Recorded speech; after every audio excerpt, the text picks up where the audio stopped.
Welcome to Stand Up for Doctors. I'm your host, Kim Downey. Thank you very much for joining us. I'd like to welcome Dr. Don Ellison and Dr. Ginamarie Papia.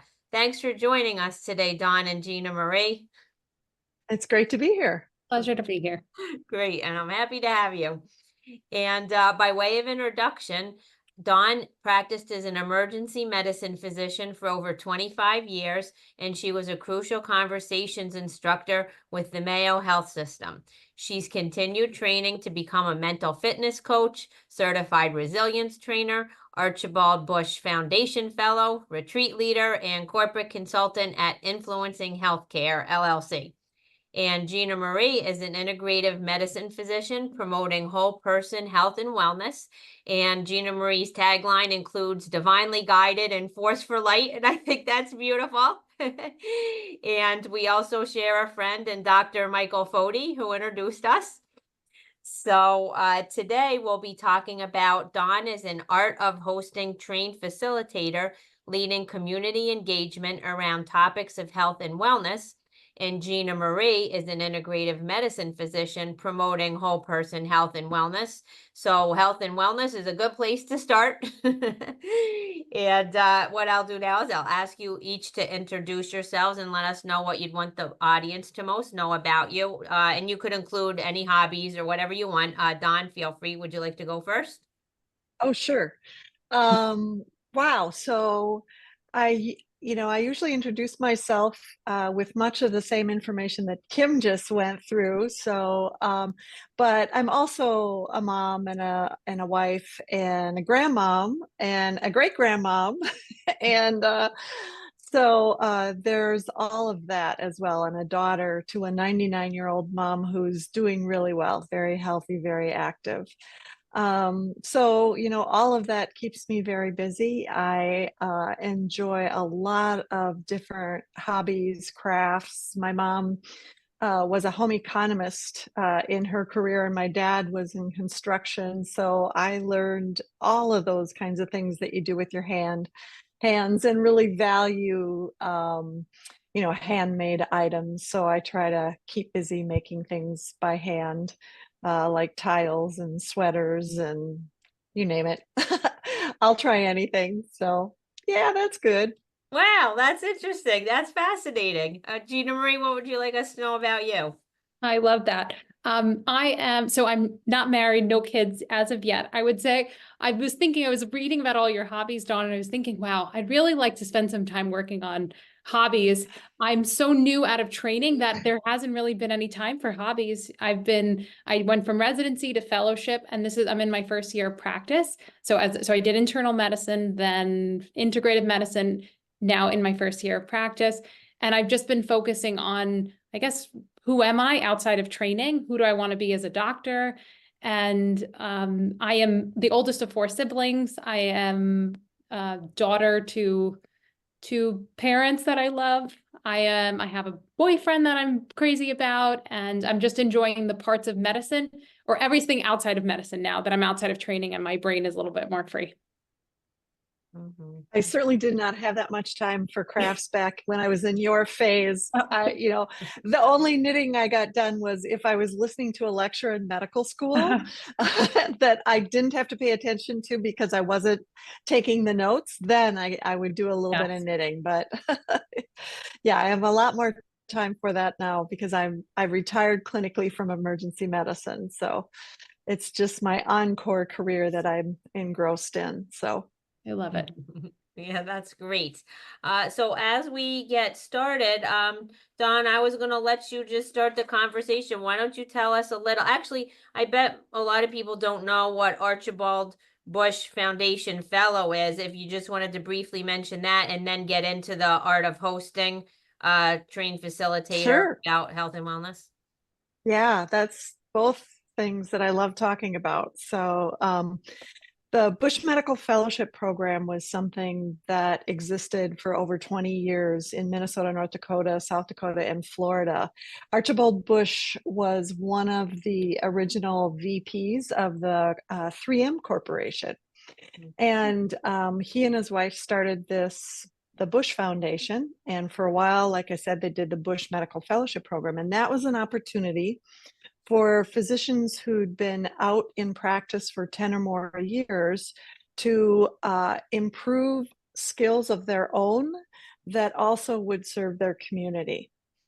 And so back in 2005, I applied for one of their fellowships. And what I wanted to do was improve my communication skills and learn so that I could teach others about communication. I figured I needed to know something about leadership too, so that I could sell leadership on the idea that this was important. Turns out there was a lot more to my leadership training than that. But so I started the fellowship in 2006 and went on to 2007 and became a coach and a crucial conversations instructor and got Myers-Briggs qualification. I got to put my curriculum together. So it was, you know, most of the pieces that I thought I would need in order to help physicians improve their communications with other physicians primarily. There was a lot out there already about physician-patient communication, but my interest was, because I was an ER doc, right? I get to call my colleagues in the middle of the night and make them work harder, which didn't always show their best sides, right? And so I kind of wanted to help my ER colleagues. That was my initial intent, so that we wouldn't go home at the end of the day and feel terrible because somebody that we considered our colleague and our friend hung up on us, right? And that happened a lot. You know, I decided that at the end of the day, what either made my day or ruined my day was my conversations with my colleagues. And so that's what that Bush Fellowship was. And then because I was a Bush Fellow, I got invited to do art of hosting training. And little did I know before I walked into that training that it would be the missing piece that I really needed. Because what I was learning was that people on the front line, the docs on the front line, were saying, we're not heard, we have no voice, nobody cares what we think, right? And leadership at the same time was saying, we want their input.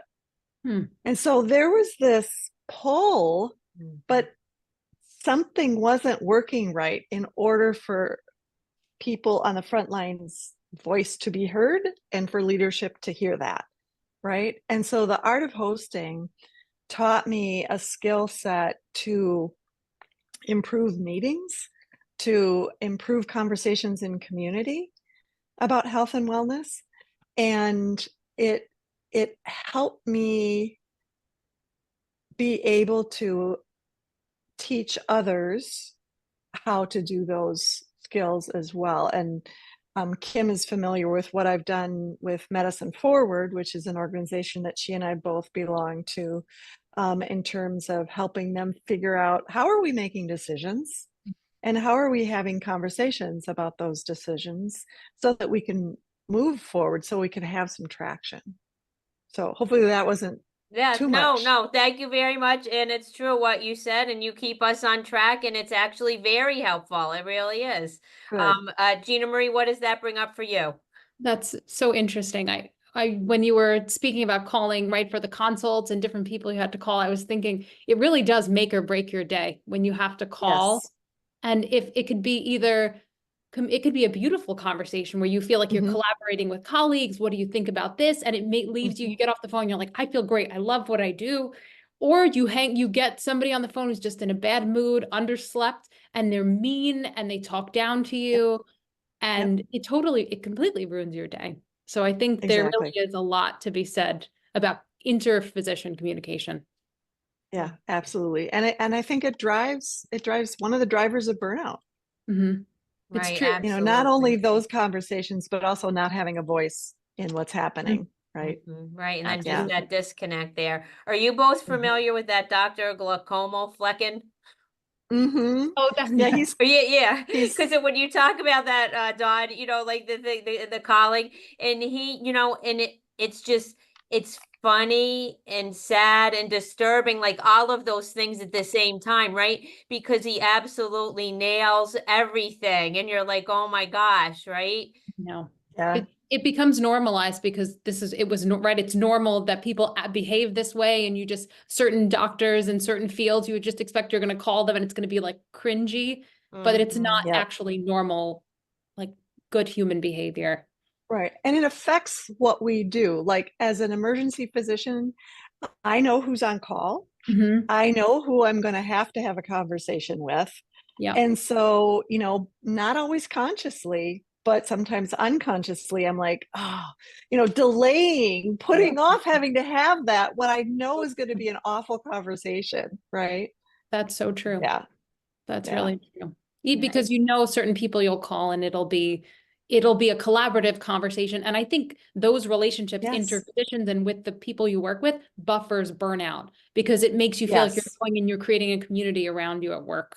Absolutely. One of the things that I learned early on too was that how important relationships were. We had a campaign in the community about smoking in restaurants and bars, and I led that effort in our community. And I was able to recruit some other physicians to help with that.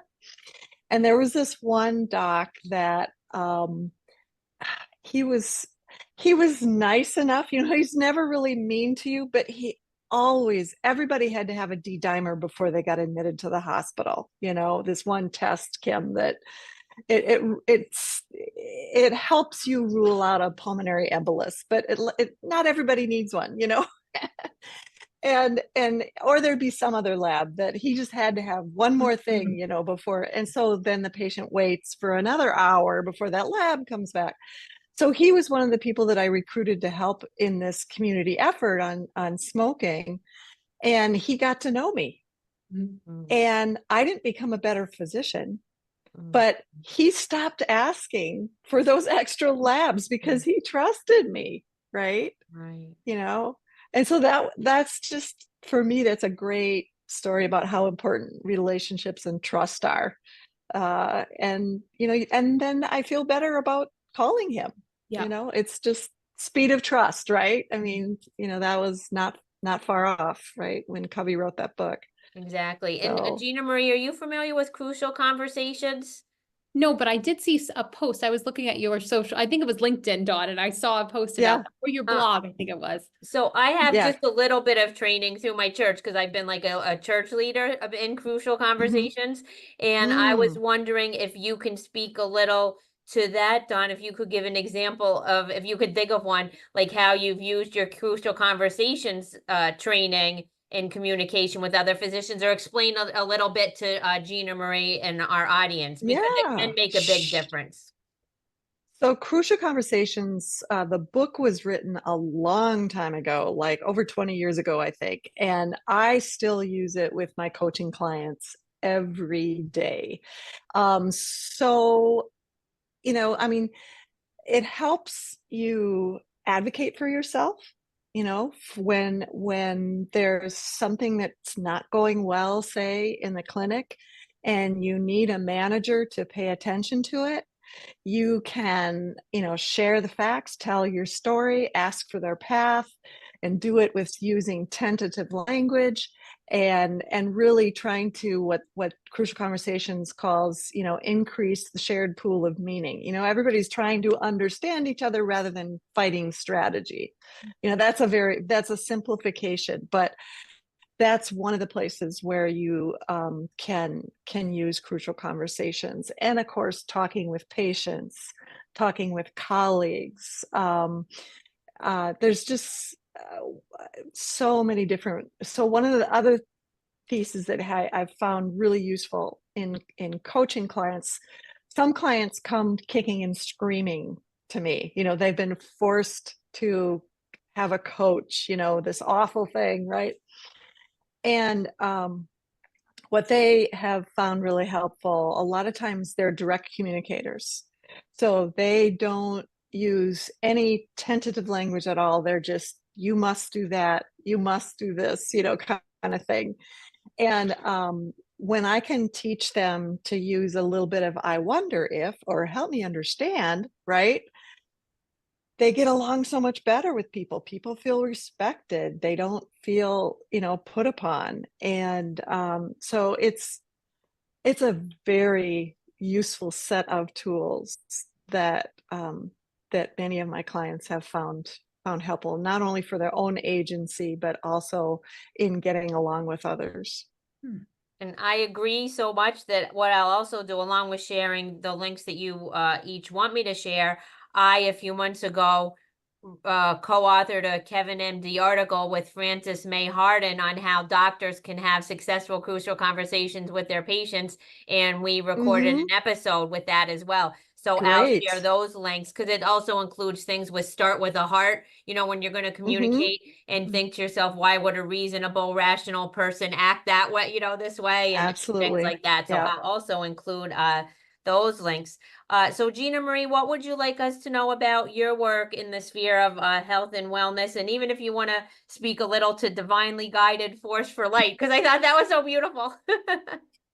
Those were two tag phrases that, I don't know, kind of came to me in as I've kind of progressed through training and things, and something that I felt defined my kind of purpose, that I am divinely guided. I am on kind of this purpose, this path, and it kind of unfolds year by year, and that I'm here to do good. I'm here to shine light in the world in whatever sphere that I'm in. And I always, when I decided to do integrative medicine, it was because I wanted to see medicine as more healing than it can be in like a traditional setting. And I thought I had an experience with an acupuncturist that helped my mom that really changed how I felt about medicine. And I just realized there's so many healing modalities that we're not really aware of. And I wanted to be able to provide that, even if it's just an open mind for my patients when they come to see me, that I believe you that X, Y, and Z worked, and I support you as long as it's not dangerous for your health. And I'm going to look into anything that you're interested in and things like that. And it's kind of brought me along this path. And more recently, I'm very excited. I'm starting my own virtual practice. So it'll be a private virtual practice for integrative medicine. And I'm just excited to have control over my own schedule, to make medicine the way I want to see it. And I want more people to know that it's possible to do that, that you don't have to stay in this like cookie cutter type of thing of what, Yes. the kind of conveyor belt of what medicine is or what a career in healthcare looks like. That's terrific. Don, what would you like to say to that? Yeah. And I would just say I have so many clients that have transitioned often into integrative medicine or lifestyle medicine that didn't even exist when I trained, and obesity medicine. Medicine is such a great career. And we think about like nurses seem to be able to practice whatever kind of medicine they want to, right? And physicians have more flexibility than I think at first they think, right? We might have to do a fellowship in order to pivot, but there's so many opportunities for us to transition if primary rural care, right, isn't your thing, which is a really difficult place to practice. Maybe you open up a direct patient care integrative health practice. I mean, there's just so many opportunities. I love to see people, at first sometimes it's overwhelming just the opportunities that there are, but finally kind of settling in and exploring their options and making that happen. It's just really exciting. That's terrific. So sometimes I like to call a spade a spade. And Ginamarie, I wonder if you found from any colleagues, still, is there any that still don't support integrative medicine? And what would you say to them?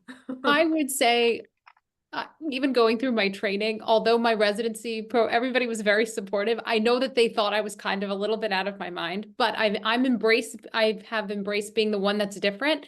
And all I would say is wait and watch me, because it's going to be great. And I have faith in what I'm doing and the difference that I can make. And that's what I would say. I love that. What does that bring to mind for you, Dawn? Well, I think, what a lot of our colleagues might not understand is that integrative medicine has really made big efforts to be evidence-based, right? And I think that that is a misunderstanding of a lot of folks, that they're looking at the research and they're looking at what works for people. And when it's somebody that you can go to that is familiar with a lot of the options and can guide you to what might work for you. Is that a fair representation, True. Ginamarie? True, because Yeah. I find that a lot of people are doing these things anyway. They're taking the natural supplements. They're doing all these different Mhm. things. And if you can have someone that can tell you, oh, you have rheumatoid arthritis, X, Y, and Z have been studied and shown to be effective, and we can do this in a more targeted way. You're able to give them more guidance, and there definitely is evidence if you look for it. I think integrative medicine also tends to be a little bit more embracing of new different things and new research, whereas in traditional medicine we know it can take 10 to 20 years for research to be integrated into clinical practice, which at the pace that we're learning now is way too long to wait, because people's lives are at stake at this point. Yeah, I agree. Yeah, absolutely. Is there anything else you'd like to share about your work, Ginamarie, or any thoughts that come to mind, or what you'd like our largely physician audience to know about what you're doing? I think when I was thinking about this, with the finding medicine the way you want it to be, I was thinking it's almost like having a Goldilocks moment. Like you can go and you can test out different areas of medicine. Is the bed too big? Is the bed too small? Is the porridge too little, or it's too hot, or whatever it is? And you can find a space in medicine that feels like it's your own, where you can thrive and build this beautiful community around you. And it's okay to try different things. And I love that you're saying that, because we need doctors, and I hope that this statistics aren't true, because supposedly like 50% of the medical students don't plan on practicing clinically. Have you guys heard those statistics? I heard Not that. I've Yeah. heard it multiple times, and so I hope it's not true. And that's the what's so great about getting these messages out here, and the things that you're doing is medicine still can be, I have doctors on here that say that it's still a noble profession, and you can find your way. So Dom, what was your experience as a ER doc all those years? Well, I loved practicing emergency medicine. It gave me flexibility with my life that other kinds of practices didn't. Interestingly, I think one of the reasons I went into emergency medicine was that patients present to the ER in crisis. No matter, whatever they're coming in for them, it's a crisis. And I feel like that's an opportunity to teach. And when I came out of residency, there was still a lot of people that were smoking, a lot of people who didn't wear seat belts. And those were two things that I, had some knowledge base around that I could teach people about at a moment when they perhaps were a little more open to learning that kind of thing. So, I wasn't the cowboy that, needed to have, every patient come in at the brink of death, because let me tell you, that's not the case. You see a lot more sprained ankles than you do cardiac arrests. And so sometimes people, go into a field that isn't what they thought it would be. But I think I went into it and there was the opportunity that I was looking for, which was to teach people. I enjoyed that. That's fantastic. And I do think that like primary care doctors and ER doctors are like super cool, because you can figure anything out, or the next step, right? Which is pretty cool. Like anybody could show up with anything, and you know what to do, or you know who to call, or you know what to do next. I think that's like super cool.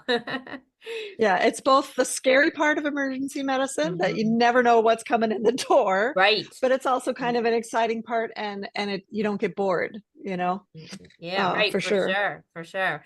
Ginamarie, I was wondering if you could speak to when physicians might wish to refer people to like an integrative medicine physician, either a specialty or something else. Yeah. That's a great question.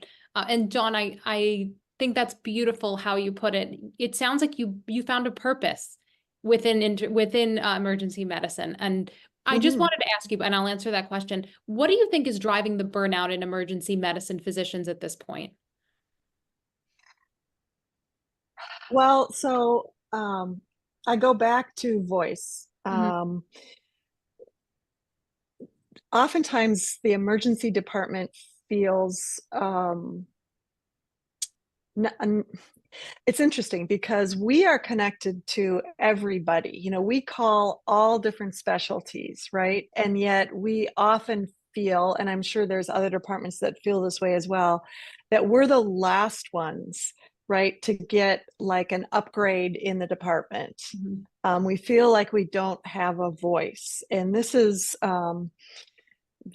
what I'm writing about quite often, is this feeling that you don't have a voice. And, you know, how can you have both personal agency and collective agency? So to me, that's a large part of it. Plus, there's a lot of really busy ERs. Mm. You know, I think they're busier now than they used to be. And it's tough to be juggling that many patients Yeah. at the same time and not feel like you have coverage. You know, there's so many shortages of nurses and physicians that people are overworking in many different areas, and the ER isn't as lucrative as a surgery department, for instance, and so we don't get the attention that proceduralists do. So I think that's what it's about. And some things I've heard is that ER doctors are kind of, for lack of a better term, get like dumped on now. Like everyone is ending up in the ER, you know, where they used to go to their primary care doctor, but because Oh insurance or yeah, the hours, it's like things that you would have gone to your primary care doctor, but you're showing up. So you might be seeing splinters or a lot of, you know, like psych patients, right? And a lot of different yeah, things that if we had more well care, if there was like primary care for all and good access, because sometimes you have to wait 4 months to get in to see a primary care doctor, right? If you move into the right, area. And so I think you yeah. end up seeing a lot. It's not like what you were particularly trained or interested in doing. That's right. Right. Yeah. I mean, everybody that doesn't want to see somebody sends them to the ER. Yeah, You know, right. that's the way it feels like for us, right? And Friday afternoons never fails, you know. It's Oh like man, I've been we on get the admitting end all of the those Friday afternoons. right.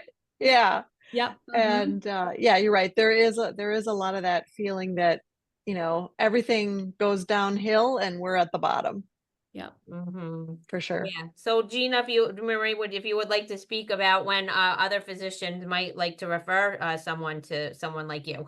Yes.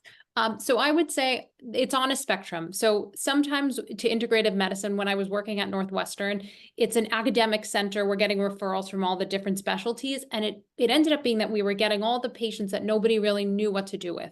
They've had $1 million workup. Nobody knows what to do with them. They send them to us looking for some kind of miracle. And yes, sometimes we can offer some kind of guidance or insight for those patients. But in addition to that, the patients who are interested in a preventative lifestyle, they want to know more about supplements and, you know, what are the benefits of yoga for a condition that I have, or how can changing my diet in this specific way impact the health conditions that run in my family, things like that. We're very well versed in. We often have more time to discuss those things. So I would say on the spectrum from prevention to the cases where modern medicine, or I would say medicine, the way we're practicing, it really isn't delivering to those patients. Well, terrific. Well, thank you very much. And as we wind down, I'll ask you each if you have any top tips for your colleagues or any suggestions for patients who wish to support their doctors. Don, would you like to go first?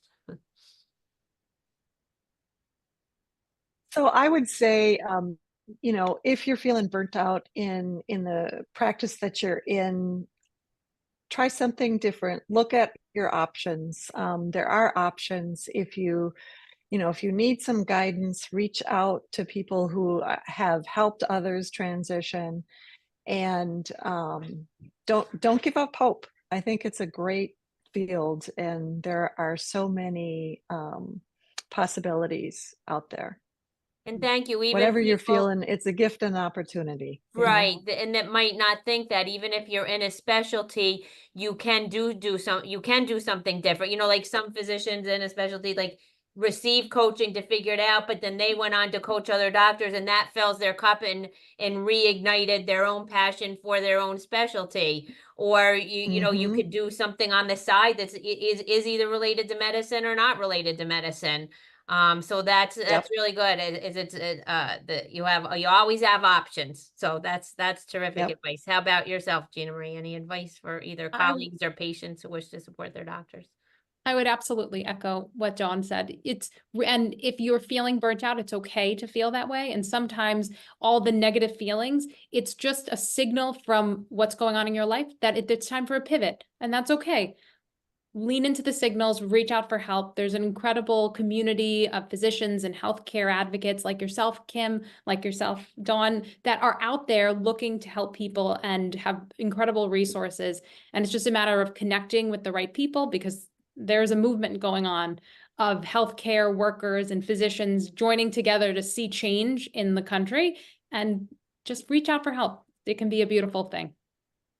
That is so well said. And so that brings a few things to mind. And as far as the sense of community, doctors have said that that is everything. And we have a very supportive community. I can tell you three. One is LinkedIn. We have a LinkedIn family. So if you would like to connect with like-minded physicians, you know, reach out to me, any of us, and we can hook you up. And then also Medicine Forward. We're trying, right? Don and I are on the traction team for Medicine Forward. And that is an excellent group, and we're trying to restore the sacredness of the physician-patient relationship.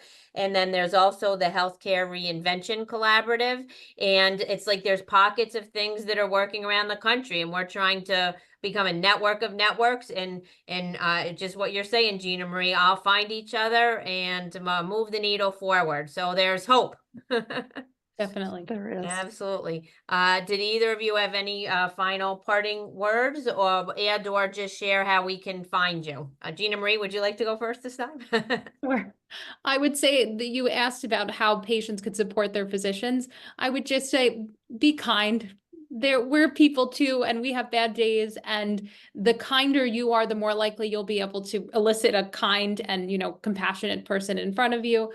And I would say best place to find me would be on my Instagram. I'm building an educational platform where I'm sharing more about what I do and what I teach and what my life is like. It's Dr. spelled at DOCTOR.Ginamarie.